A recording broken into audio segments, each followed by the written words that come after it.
welcome to another episode of the New Media Tech Show. This week I'm going to talk a little bit about the X32 that I use for audio mixing and some of the remote features that it has that makes it easy for us to, or easy for me in particular if I'm doing a show by myself without anybody, to be able to remote control it. Now I'm going to not go through the X32 in great detail itself. I'm going to talk about the remote stuff this week. Because I'm going to go through the X32 in more detail as an overview and in a future show. And on a side note, I'm also developing a video series on using the X32, setting it up, etc. as well. And it'll be a lot more in depth than all this, so it'll be able to go into more detail if you actually have an X32. However, this is more of an informational week. I want to show you some of the remote capabilities of the X32, and it's just getting started. Let me put it that way as well. There's a lot more for it, I'm sure to come. I do not see an Android app for it yet, but I know they're working on one. And the iPad app that's fairly recently released, the newest version of it, is pretty full-featured as well. But I'm going to show it to you on both an iPad, an iPhone, and also on the computer at the same time. So first of all, I'm going to go to the iPad, and I'm going to use the camera on the iPad. I have a camera over my head.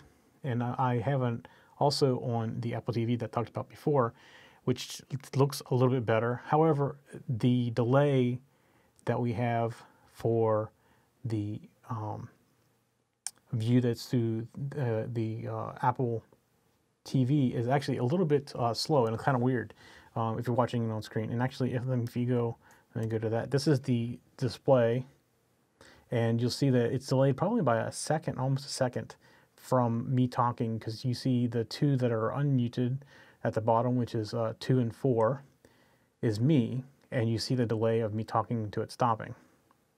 So I'm probably going to bounce around between these two, and I'm going to give you the overhead view first, and then we may go look at a little more detail on the actual display itself from the Apple TV. So let me go ahead and hop over to the app, and what you're going to see right here is the main screen when you are in home. So I'm in home, and what you see at the top is groups of 8. Let me move this over here. We have groups of 8. So 1 through 8, 9 through 16, 17 through 24, and 25 through 32. So this is a 32 input channel board. Actually, it does a little more than 32, but it's 32 for the way they describe it, because you have your aux inputs too. And then you have your auxes, your effects, your 16 buses, your matrix, and then it's also a DCA board. If you're familiar with VCAs, DCAs are digitally controlled versus voltage controlled. So it's the same type of thing. It doesn't really have a subgroup per se. That's the buses. So buses kind of fall into your subgroup. And the way you pick which one you want is you touch them, and you see everything changes as I go across. And I don't have anything on my second side of the board at the moment doing anything. I do have some things up here that's like the computer playback and stuff like that. It's on a hidden layer. It's not hidden, it's just on layer 2 that's controlled through the DCA, so it's real easy and quick to get to. It's within arm's reach. There's a couple little tricks there for that kind of thing. So this is what you're seeing about the different, and it really is responsive. If I go out to the board and I watch as I do this, you'll see the fader on the board go up and down. Down at the bottom are mutes, and you can be safe, and you can undo the mute enable, so you cannot by accident do anything with that. But I'm going to leave that on, and you'll be able to tell that I muted that just by hitting the button. This right here is the name. It's the same thing that's on the channel strip. If you were looking at the X32, you would see a yellow box and it says mic in there, and that's me. So if you want to change the panning, like this is the panning right here, you can just take your finger and you can pan from side to side just like that. And if you want more detail about the channel in general, you can hit the channel and you move to the detail part at the top. And right here you can do all your changes, your physical input sources, your phantom power, your reverse, if you're half phased. If you have stereo channels, you want to link them together. You can actually do delays on each individual channel in the X32, which is why we no longer have to use the Berhinger Shark to fix the audio-video discrepancy in Skype. We can do it right here on the channel directly. And you also have your low cut, and then you can have your insert, and you have your mono center, stuff like that. We can come over here to the gate, And you see, as I stop talking, the gate will come active right here. And you may even be able to hear it. I can hear it in my ears. I'm not sure if you can hear it on there, but here's all your threshold and your range, etc., down through here. Then you have your compressor, and right now the compressors are turned off, and it's something we're going to cover in a future episode of a better way to compress groups of microphones. Me being an audio background, I always put compression on each individual channel, but I ended up finding that was not the good thing to do when you're in a room full of talking heads. There's actually a better way to do it, and we will talk about that better way in a future episode. So you will notice no dynamics are turned on. However, if I did turn it on, you would see it's already starting to work on me, and it's obviously not adjusted properly because you just lost my voice. So I'll turn that back off. And you have EQs, and you can see I've dropped down. This is the low cut gone. That was done back here on the config and preamp. And I can actually turn that off right here if I wanted to. So that turns off the low cut, and that turns it back on. And then you also can turn off the EQs just like that, or turn that back on. All right, and then you can see you have it's a 4-band flexible EQ, so you can do that with all 4 bands. Then here's my sends. This is one way to do sends. This is not the way that I do the sends, but this is how you can go in and configure your send levels. So I can come in here and adjust like my in-ears are right here, 5 and 6, and I can adjust myself. I'm going away, and now I'm back up again for that microphone. And then we come back here, and this is the naming. This is where you set the color and what it's called. And you can actually add pictures there if you want to as well.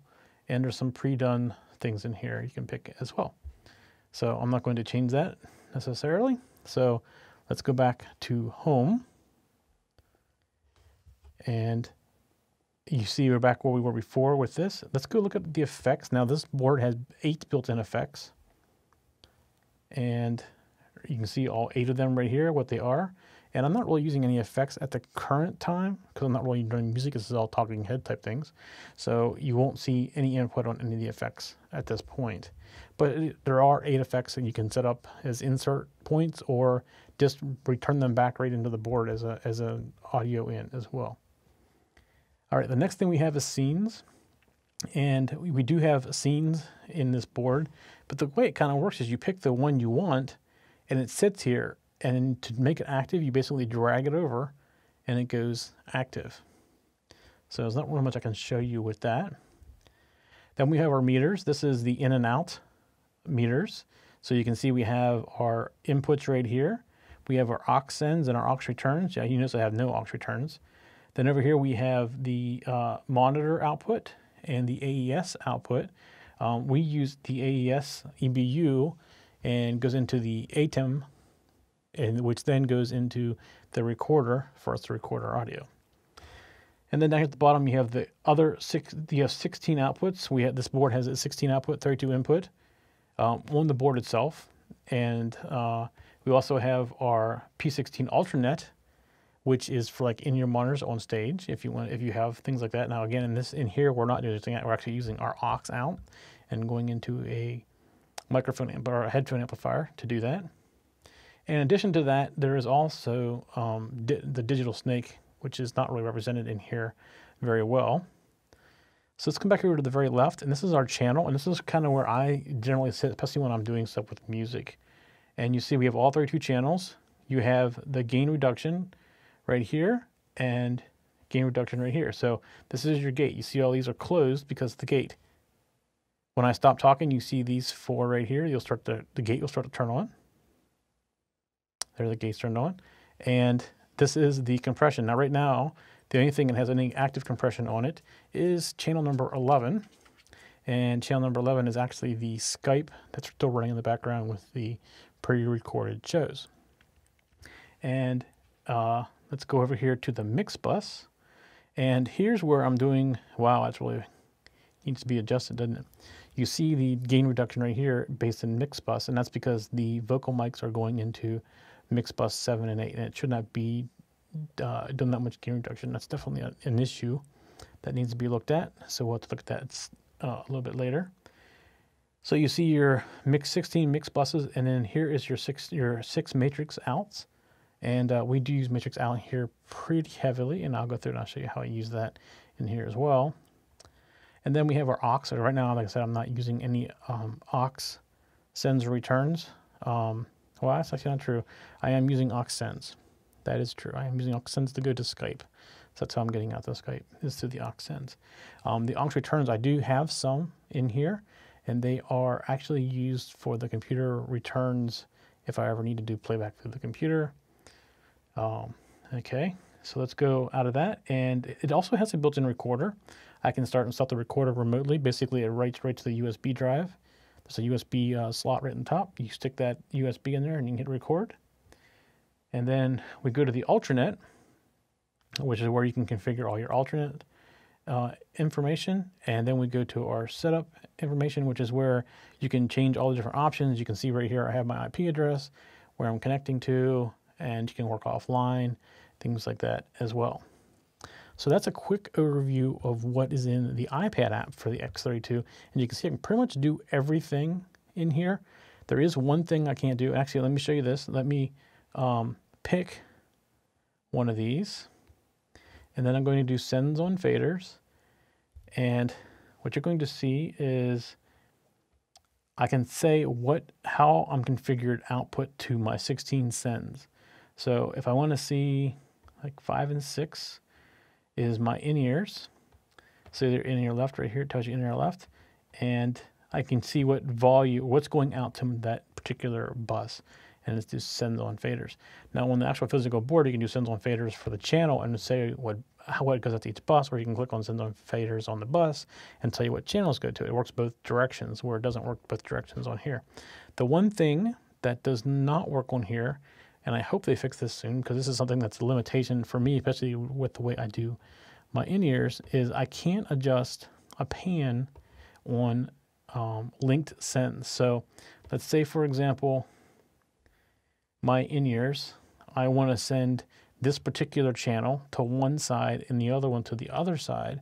I can't really do that. I don't have a fade option, where you see right here, I have the fade left and right, but that's going to affect the fade left and right for the main output, not for what's going to my stereo send.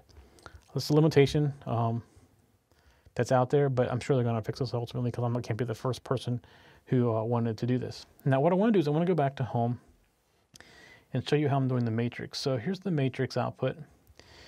And what you will notice is these first two are muted. And that is because these first two out of the matrix are actually going to the speakers that are we use for mixing music. And I don't want to be able to hear that in the studio where I am, or if I'm in front of the computer recording, I don't want to be able to hear it there either. So these are muted. In fact, if I unmute them, you see it starts feeding back because it's not too far away from me. So then I have the program out and I have the record out. So what this is program out is what is going to the PC for audio, for us to be able to record.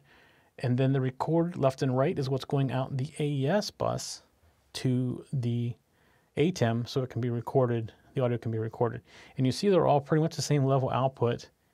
And you can see I'm outputting a lot more of that to the ATEM. Now, I'm not quite sure what happens in the ATEM, or if it's the ATEM or if it's the Blackmagic recorder, but one of them definitely requires more audio than everything else does. So that's just a description right there of how we're using the matrix. Now over here on the right, you have your main center, which we're not using main center for anything. And then you have your main left and right. And this is down because we're not really using it with the way we're doing the matrix out right here. That basically is controlling what would go into the headphones, and the headphones are done different paths, so it's not really being used for anything at this point. All right, so that's the iPad app. What I'm going to do now is I want to go back to, let me turn off the iPad from broadcasting.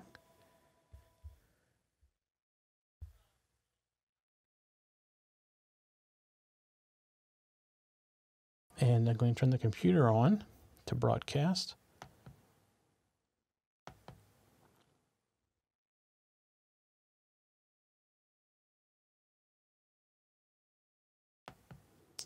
And I'm going to change my screen. Put this over here. I'm going to change my screen now so that it's easier to see.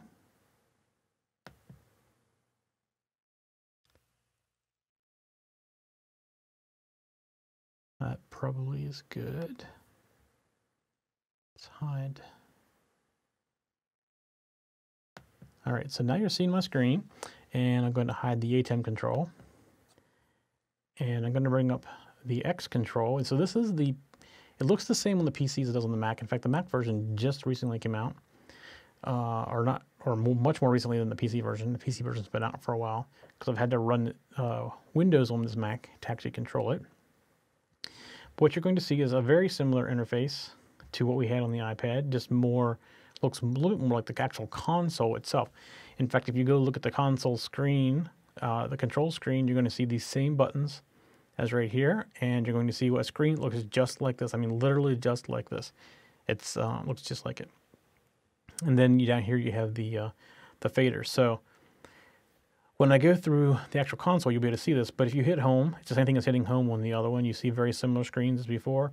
And as I select the channel, you'll see that the channel information changes. And let's go look at, this is the channel I'm talking into right now. And you see me coming up in my gate. And it gets quiet as the gate closes on me. And I have a very slow gate. On the right-hand side here, you can see what buses I'm sending to. And also, if they were stereo, they would be, and I wanted to set it to the left more. So if I wanted to set this over, I'm now sending to the stereo bus of 1 and 2, more to 1 because I'm going to the left, but I'm going to put it back. I'm not really using it for anything right now. It's not hurting anything. And you have dynamics. You can see I turned the compressor off. Again, I can turn the compressor on and I get really quiet like this. So we'll turn that back off. And then your out level, I'm going hard left. And the reason I'm going hard left is I'm going hard right on this microphone. This allows me in post to pick the better sounding microphone. Or if I have an issue with one, like when I was doing this a few weeks back, I had a problem with a cable and the lav mic was clicking and popping, and I could just turn it off completely and not have to worry about the bad audio. It just gives me a better choice. I typically mix them together to get the best audio sound that I can. So up here we have config, and you can see you pick the source. Here's your low cut. If you want to stereo link them, your 48 volts and your inverse. So you can also pick your point of insert, and here's your delay. So the minimum you can do is 0.3 feet or 0.1 meters, which is 0.3 milliseconds. That must cover, and then think of it as it covers the delay itself in the console. And we come down here and you can see where your inserts are, and you can actually move your inserts around, and here you see the inserts that are available to you. So we come over to the gate, and right now the gate is turned on, and if I stop talking, you see the gate go down. And if you're, I don't know about you, but I can hear it in my ears, the gate closing. And you see your options here, and you can actually do a filter, a frequency filter on what controls the gate. And that's something you don't see a lot in a lot of consoles, especially analog consoles. And we go over here to the dynamics, and as you saw earlier, I had turned off, and I can turn it on just as easy right here by clicking the active, and all my adjustments are right here. And you will also notice there's a frequency here. Now, it is not a multi-band compressor, it's just a band compressor. So, and you can also key it off of other channels as well. So I've never actually had to do that, and I'm not quite sure the instance where I would do it off another channel. Well, actually, you know, I had that before. It's done differently. It's for ducking, so I had done something similar to that before, but never based on a frequency necessarily and another source. But you can see you can change your type as well. Very flexible. And then we get into the EQ, and you see on this channel the EQ is actually turned off. Low cut is turned on, but EQ is turned off. This is the lav mic that I'm on right now. If I come over and look at the dynamic mic, the Heil, you see that's what we have set up as right now. And then we have the same thing with sends as we had on the iPad, and we can adjust each one individually. You can adjust here, is it post fader or pre fader, and you can see these are linked because I have set up a stereo sends. And then we have the main, which is where you can define your left, right, or your mono, and we got running in left, right, and mono mode. You can run left, center, right if you want as well. You can adjust how much do you put in the mono, and here's your pan right here. Now the one thing that is not in here is the, oh, I can't do it on here maybe. Well, I was going to try to show you on the console, if you hold down the select and hit utility, it's where you can change the channel name.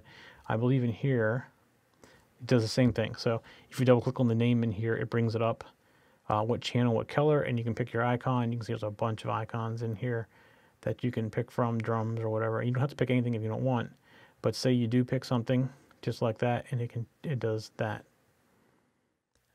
I am not going to do that necessarily. I'm going to turn the icon off, and on the console it'll actually show you a name, a small name in the image, not just the image. And here's some quick ones you can pick from if you want to use, different names and stuff like that as well. I'm just going to leave it blank, and you'll see all that stuff on the console as well. So in here you see everything you would see on the console. When we get through the console in detail, you're going to see all this stuff show up again. But you have mute groups. You also have all your effect controls, and you also have effects. So here you see the effects button, and this is the 4 effects or the 8 effects that we saw in the iPad. And I have nothing going to them right now. I'm not using any of the effects at this point.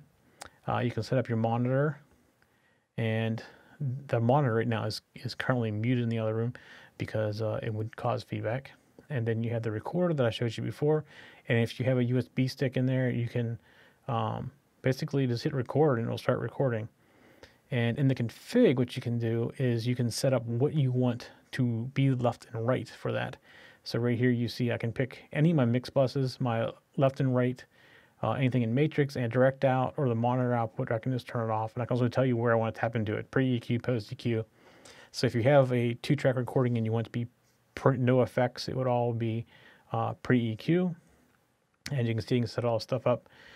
Playback mode, you can actually play back music from here too. I've never actually had to do that. I've always played things off an iPad. It's just easier for me. But I use this to record all the time. And it works awesome. It's very quick to set up and use. You can set up your mute groups right here. You basically go into mute group mode. You pick your mute group that you want, and you can go across now and start selecting what you want in each mute group, just like that. And then when you're done, you just turn off mute group, and now mute group 1 is going to mute those items by just turning it on. So let me go turn that off because I don't want to forget that I did that. Let me uncheck these.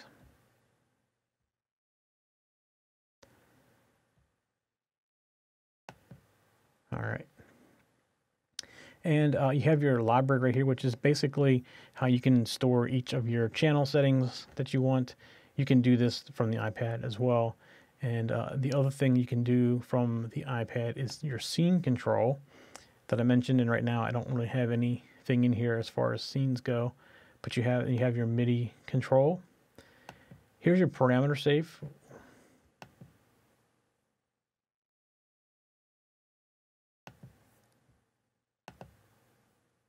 Oh, I'm not going to be able to show that. All right, so I can't show them. That's that bug. I need to report that one. Parameter safe, and see if I can do channel safe without crashing. All right, didn't crash. Basically, parameter safe is very similar to this. You can say that in my configuration, when I restore a scene, I do not want to affect these channels or these returns or these buses or this matrix group. And param safe works very similar, where it says what parameters you do not want to recall. One of the things whenever you are working on scenes, let me go back to scenes here, is you can specify on the right over here also what you don't want to do for each scene. So depending on what you're doing, you could say, I don't want to do anything with output patching or preamps. They're fine where they are when I recall my scene. So you can do some of that from here. You can do some of it from param safe and channel safe, and you just kind of work on them all together. And it's weird that it's not pulling back all the right information because it crashed. But let me go in here. I'm going to do this. So this is one of the things you do. Let's go to setup.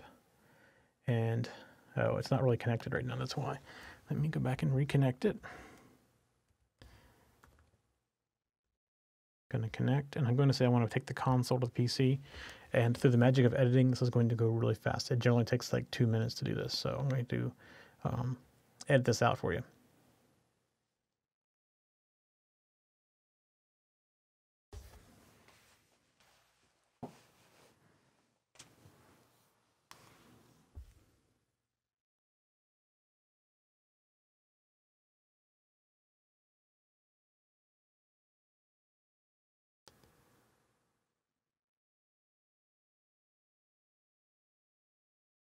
All right, so there we're back connected again, and you're starting to see the audio levels again. I started realizing that I wasn't getting audio levels, and the names that were here weren't the right names either. All right, so there we're back. So I pretty much went through everything. Here's the routing that I didn't really go through, and this allows you to specify your different inputs. And you see I'm basically saying 1 through 8, 9 through 16, 17. So I'm basically saying all the physicals are the physical faders as well, and then aux in. And you can adjust all this. In fact, if you see the AES 50s here, this is all for the remote snakes and everything. So you can see all that stuff is in there. And you can pretty much arrange it any way that you want. You see the analog out right here, and you can come in and you configure. There's 16 analog outs on the back. You can configure what goes to each one. And in this case, I'm pretty much like output 1. This is my mix bus 1, 2, and it's going to go down the same line like that. I don't know where I actually have the physical outs. There's matrix 4. So you see I have them configured different places as well. And then there's your aux out, and there are 6 aux out that you can configure. The thing to remember about the aux out is these last 2 are the same. No, not the same. That's for input.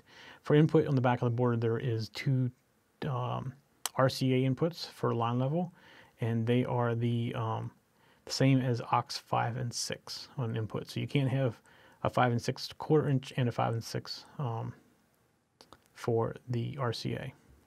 Here's the P16 card. You can define this. This goes to your remote in-ears. And then you have the actual card out, which is the same thing as the home we had. So you can define output, what goes to where. And in this case, I'm not really using that, so it sets the default 1 through 32. And then you have your 2 AES ports, and you can define what those output as well. And that is pretty much it for the PC version.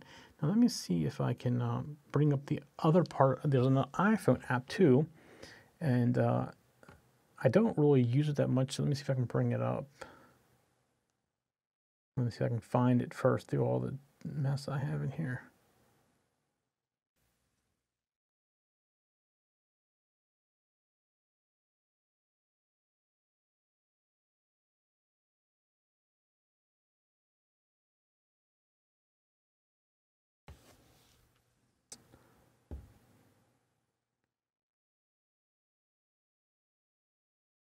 Okay, so here's what I'm going to do. I'm going to get back into the ATEM here really quick and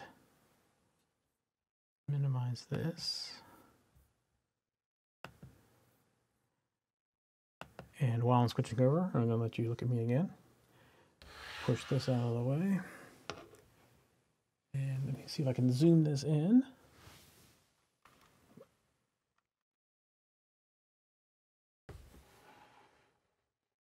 Yep, that'll work.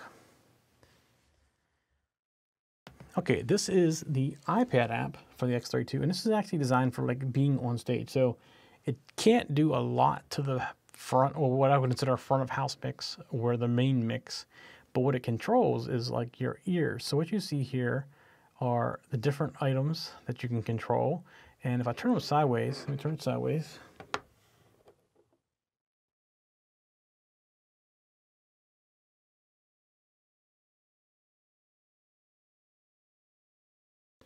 Okay, so I turn it sideways and you can see little mixers, and that can control what is your ears are doing.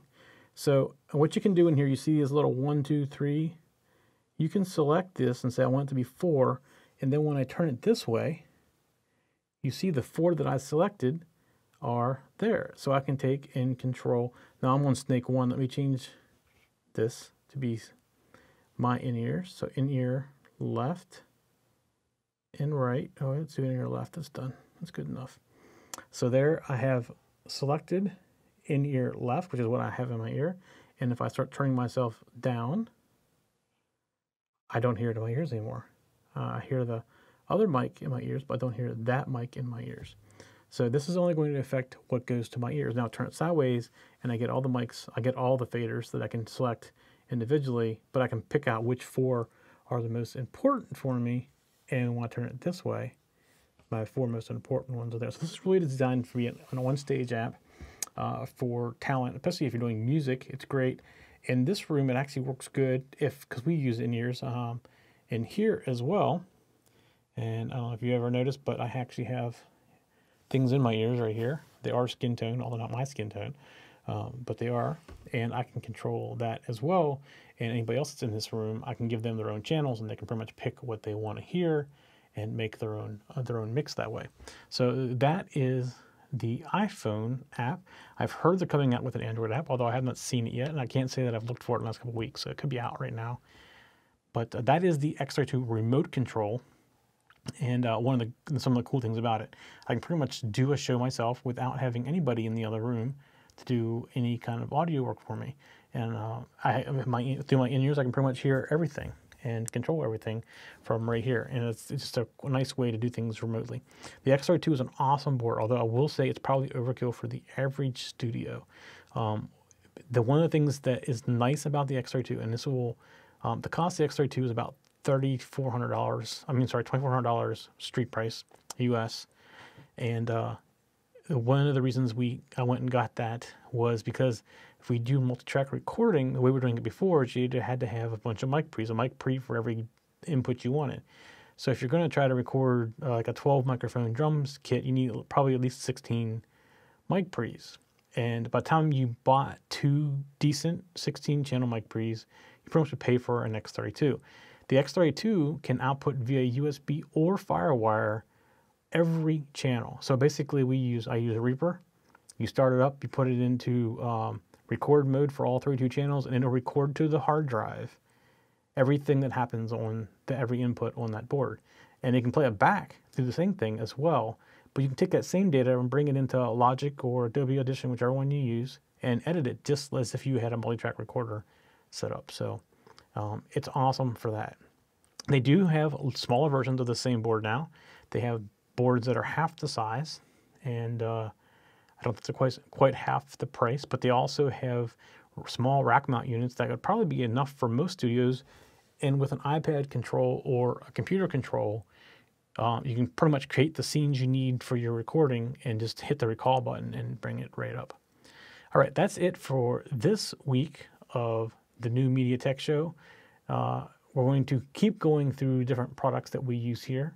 And we also wanted your input as to what you want to see. We'd love to know what you want to see, and we'll try to cover it. And also, we're going to start going through some workflow in the future, near future here, to show you what we do with shows when we're done with them and what it takes us to do. It takes us a little more work than some places because we're only using the A10. We're not using a TriCaster Studio. New Media Tech is not recorded live. It is recorded when we have the time, so you can't come and watch us live. If you watch our Twitter stream, we'll tell you when we're going to do it a little bit ahead of time, generally. But we do release shows every week. We do have, you can go subscribe to us on YouTube. If you're watching us on YouTube, please hit the subscribe button. That's our best way to know what we're doing and if we're doing it right. It just lets us know how many people we have following us. But we also put it out automatically through podcasts and other netcasts. iTunes is the best way if you want to watch us on video, or audio for that matter. And if you just audio, or on Stitcher. If you have a Roku box, we have the TechZen TV channel on the Roku. You can go sign up there and you can watch everything live there as well. And we do really appreciate feedback. And if you want to leave us a voice message, there is a phone number on the show page at techzen.tv for the New Media Show, or New Media Tech. And you can also, if you want to create a video, send it to like YouTube or somewhere like that and send us a link to it and we'll watch it, and you may just see that show up on a future show. All right, that's it for this week. We'll see you next week.